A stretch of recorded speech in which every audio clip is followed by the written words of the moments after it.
Magandang araw mga kaibigan. Nako mga kaibigan, mainit itong pag-uusapan natin. Sa wakas, President Marcos hindi tutulugan ang mga kawatan. Angas ni Baste, nilampaso ng palasyo at kawatano kinastigo, nalantad ang baho. Grabe, hindi lang pala si Marcoleta ang may issue sa kanyang salin at sose na hindi tugma.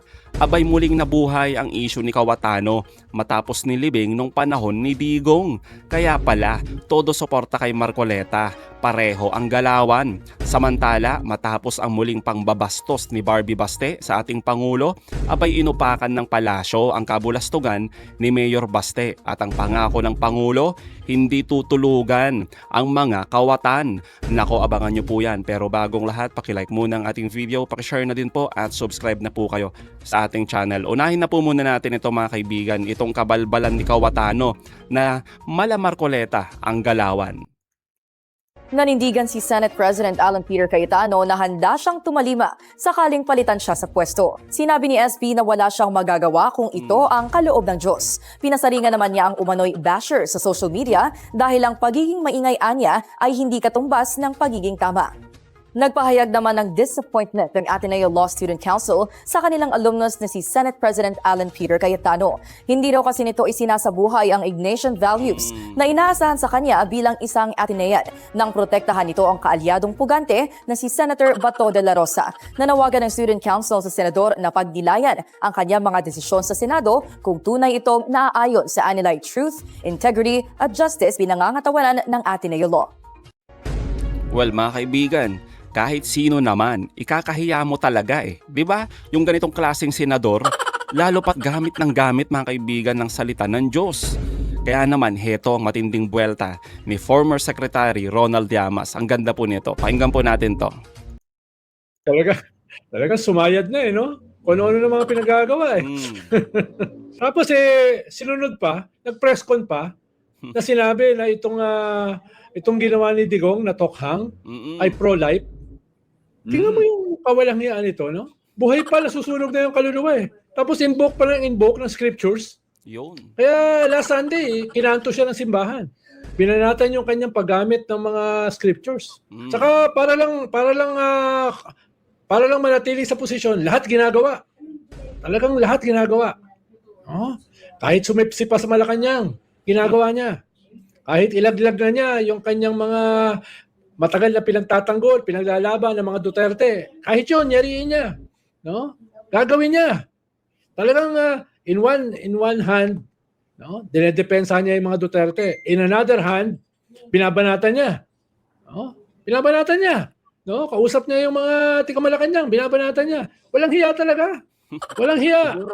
Ma-expose yan sa mga Duterte, ma-expose yan sa lahat, sa buong mundo. Alam mo, marami ako nakasalubong ng mga walang hiyang mga talamak sa buhay ko in my almost 50 years in politics. Pero ngayon ako nakakita ng ganyang kawalang hiya. Grabe naman kasi. Sabihin, marami ako nakalaban sa politika.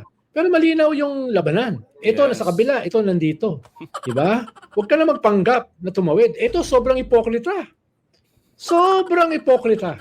Sabi nga ni Melvin Matibag guess ko siya kanina Sabi niya kanina, usapang lalaki. Diyan ka nagkamali. Okay. Abogado ko pa naman, parang si Bondok. Dapat daw sa abogado binibigay yung warrant. Kaya ako pa nung gago, no? Parang sigurado siya. Ako, di ako abogado, di ako graduate. Pero alam ko naman na hindi sa abogado binibigay yung warrant. What? Yun na nga mga kaibigan, no? Tapos bilib na bilib yung mga gullible na mga maka-Duterte. Yung mga DDS.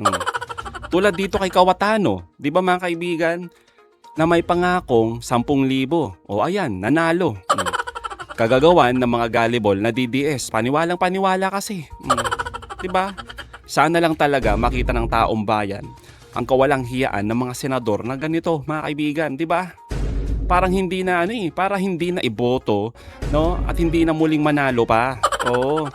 Tapos yung tipong akala mo naman talaga ang lilinis. Oo, tulad na lamang ngayon mga kaibigan lumulutang yung issue ni Kawatano na para bang si Marcoleta. Oo.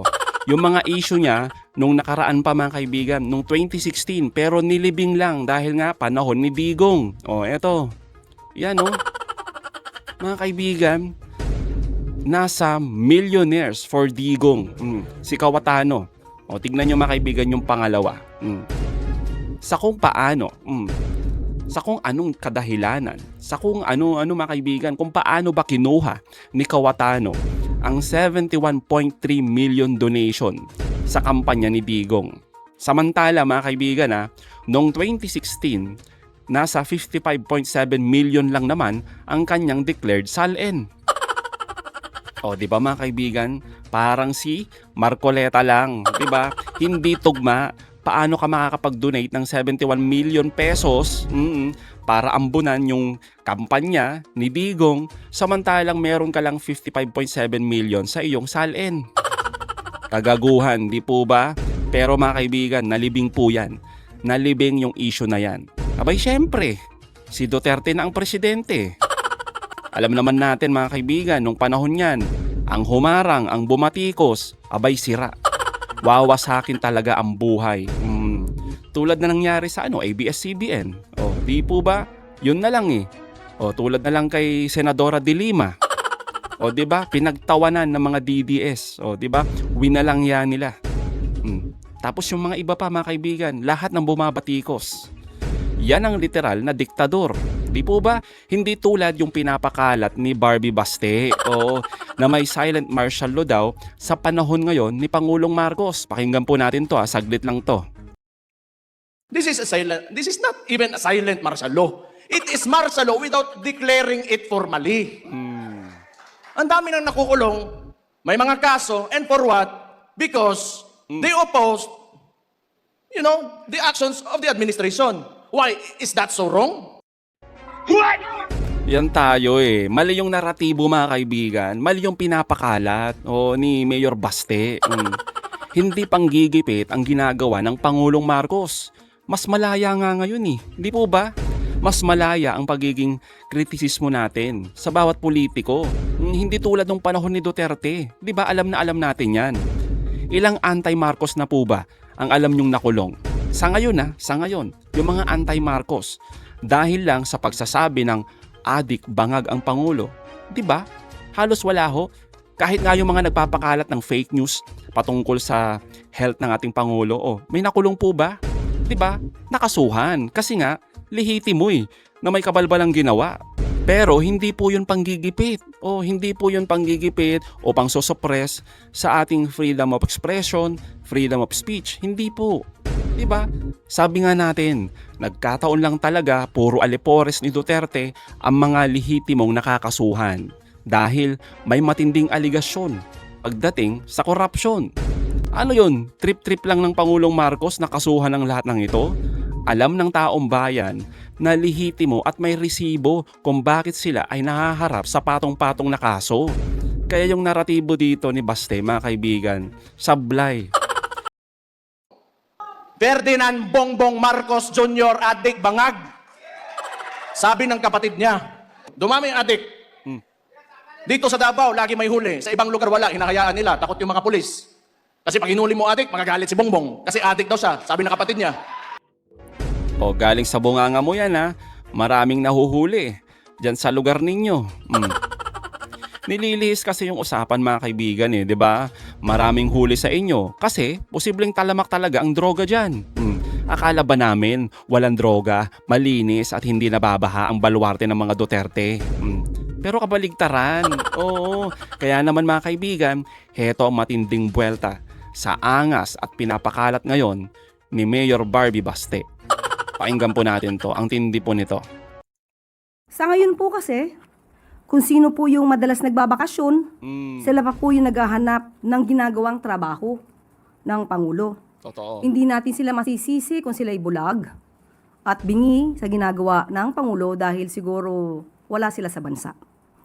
Pero yan po kasi ang paulit-ulit na sinasabi nila at ng kanilang mga kaalyado upang lukuhin ang taong bayan sa kanilang mga kasinungalingan na walang ginagawa ang ating Pangulo. Kitang-kita po natin ang mga trabaho, kung ano na po ang nagawang proyekto at mga naibibigay na ayuda ng ating Pangulo. So patungkol po, sabi, dumami po, again, bumalik ang? Ang criminality, ang drugs and corruption. Okay. Kaya nga po, masugid ang ating gobyerno na sa pagsawata ng mga illegal na droga. Kaya nga nagtataka po tayo, bakit po kaya napakadaming droga, illegal drugs na nahuhuli sa Davao City? Totoo naman. Ito po, katulad po nito.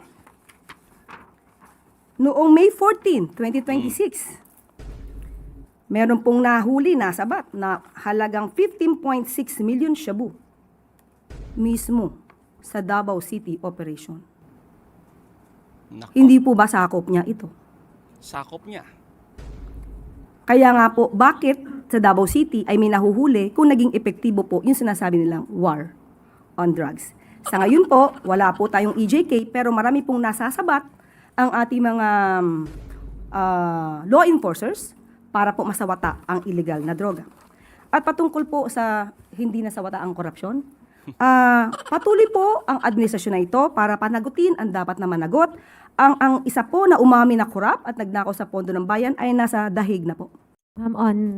Isa pa pong sinabi ni Mayor Duterte ay may umiiral daw po na quote-unquote undeclared martial law and Yan na alleged naman that dissent and political opposition are increasingly being suppressed by the Marcos administration. Your comment? Unang-una po, kayo po ang makakaramdam. Kayo ng mga taga-media, kung meron po ba mga implied martial law na nagaganap. Ang pagbibigay ng kalayaan at hindi pagsawata at hindi pagkitil sa mga taga-media at iba nating mga kababayan ng kanilang Yes. karapatan, lalong-lalo na itong freedom of the press and freedom of expression. Hindi po ito sinasawata ng Pangulo. Mas naramdaman ito sa panahon ni dating Pangulong Duterte. Marami ang mga taga-media na tumutol sa ginagawang pagkitil ng freedom of the press and freedom of expression sa panahon ni dating Pangulong Duterte. Totoo naman, di ba mga kaibigan? Tulad nga ng sinasabi natin, mas malaya ngayon kaysa panahon ni Duterte. Kitang-kita naman yan eh.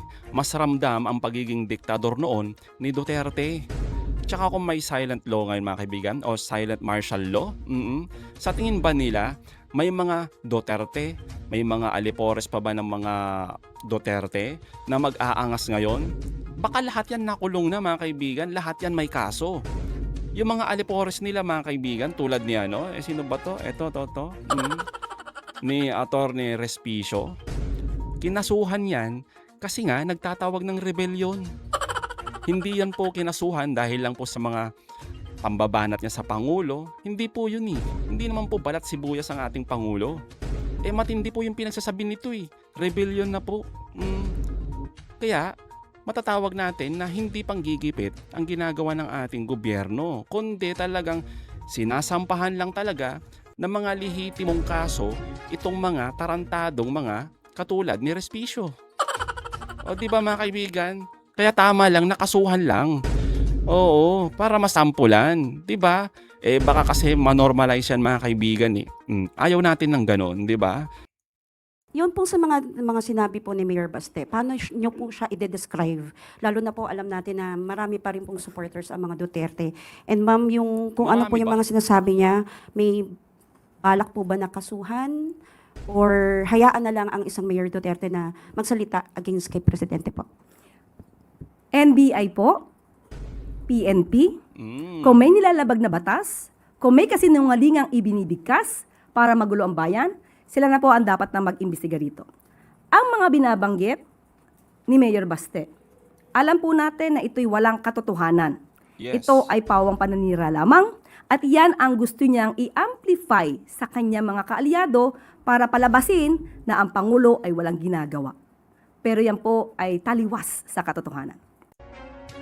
So yun mga kaibigan, tulad nga ng sabi ni Attorney Claire, bahala na dyan ng NBI at DOJ kung anong kaso ang dapat isampal dito kay Baste. Diba? Tulad niyan, wala namang katuturan mga kaibigan, walang saysay na paratang yung pinagsasabi dito ni Baste. Diba? Kung may kaukulan na kaso yan, edi sampahan. Diba mga kaibigan? Ganun lang naman yun. Hindi yung sasabihin at ipagkakalat na ginigipit at pinupolitika. Ganyan na ganyan eh. Ganyan yung naratibo nila, pare-pareho sila. Sawang-sawa na ang taong bayan sa ganyang rason nila. Wala na bang iba? Oo. Ay nako. Follow up lang din, Yusek. Kung may lumabas po na bagong ebidensya sa pagdinig ng Senado na mag-uugnay din po sa ibang mga opisyal ng pamahalaan, susuportahan po ba ito ng palasyo ang malawak na investigasyon, anuman ang kanilang partidong, pampolitika o kaalyado man ng gobyerno? Isa sa itinataguyod ng administrasyon na ito ni Pangulong Marcos Jr. ay managot ang dapat na managot. Hindi po tutulugan kung may mga nangyari na pagtulog sa pagpapanagot ng mga sangkot sa mga nakaraang administrasyon. Hindi po yan ang gagawin ng administrasyon na ito. Sinimulan niya pong magpaimbestiga ng tungkol sa korupsyon. Dapat po ay magtuloy-tuloy po ito. Kahit na matapos ang kanyang termino, sana magtuloy-tuloy at yung dapat na managot ay hindi mapakawalan. Totoo naman, 'di ba mga kaibigan, na sana wag pakawalan. Oo, tulad ng ginawa ng Treseng Judas diyan sa Senado. Dito sa pag-eskapo ni Poganting Bato. 'Di ba? Kaya saludo mga kaibigan. Ngayon pa lang, no, doon sa pangako ng ating pangulo na hindi tutulugan itong mga grupong kawatan. O, 'di ba? Kaya bilis-bilisan. O, sana lang, no, yung pag-aresto kay Bato. At syempre, yung mga kasabwat dito. Di po ba? Kasi nga, naniniwala ang taong bayan na may ginagawa ang Pangulong Marcos para sa pagbabago. Pero syempre mga kaibigan, sa kabila ng ginagawa niyang yan, meron din talagang mga kasamaan o sa gilid-gilid. Ang karamihan nasa Senado. Di ba? Ang masama ngayon, sila pa yung may hawak ng liderato. Kaya sana lang din palitan na agad etong si Cayetano. Di po ba? So mga kaibigan, anong masasabi nyo patungkol dito? Comment down below. Again mga kaibigan, huwag nyo kalimutan, i-like at i-share ang mga videos. Hanggang sa muli, kita-kita ulit tayo mga kaibigan.